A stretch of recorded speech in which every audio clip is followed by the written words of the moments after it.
Hi, my name is Nancy and welcome to my Caregiver Journal, Living Over Loss.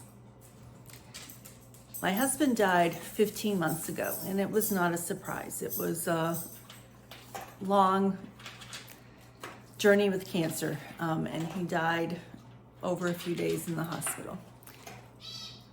I have gone through his first anniversary of his death. Life has been going on. I had the kitchen renovated like he had wanted. I've been doing yard work. Things are moving on. I'm adjusting to my life.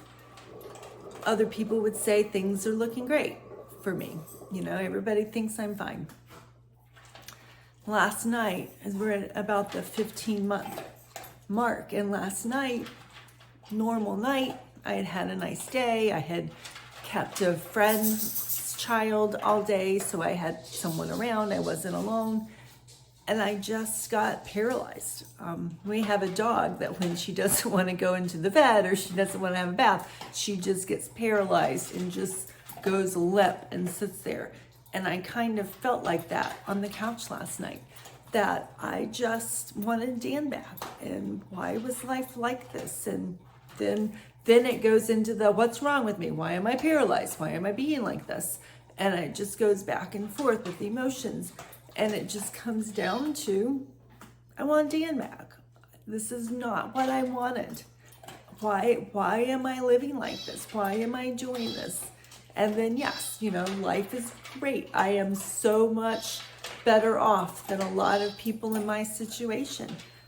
But last night was just hard. And I am assuming that there's gonna be ups and downs during this grief journey. But last night was hard and I dealt with it and I slept till about 3 o'clock in the morning. And then I read, which is my go-to when I can't sleep. And I was up at 6:30 ready for my day, and my day will be fine. But last night was hard.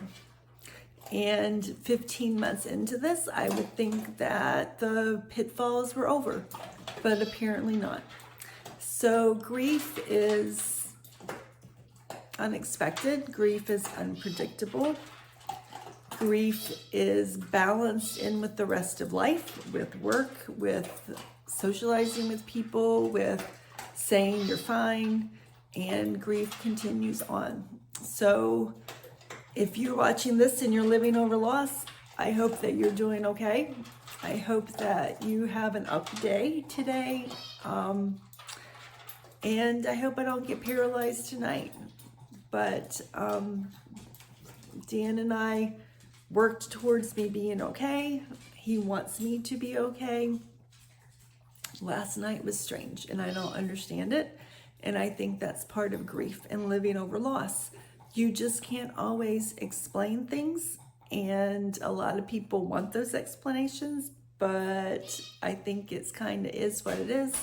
And hopefully today will be a good day.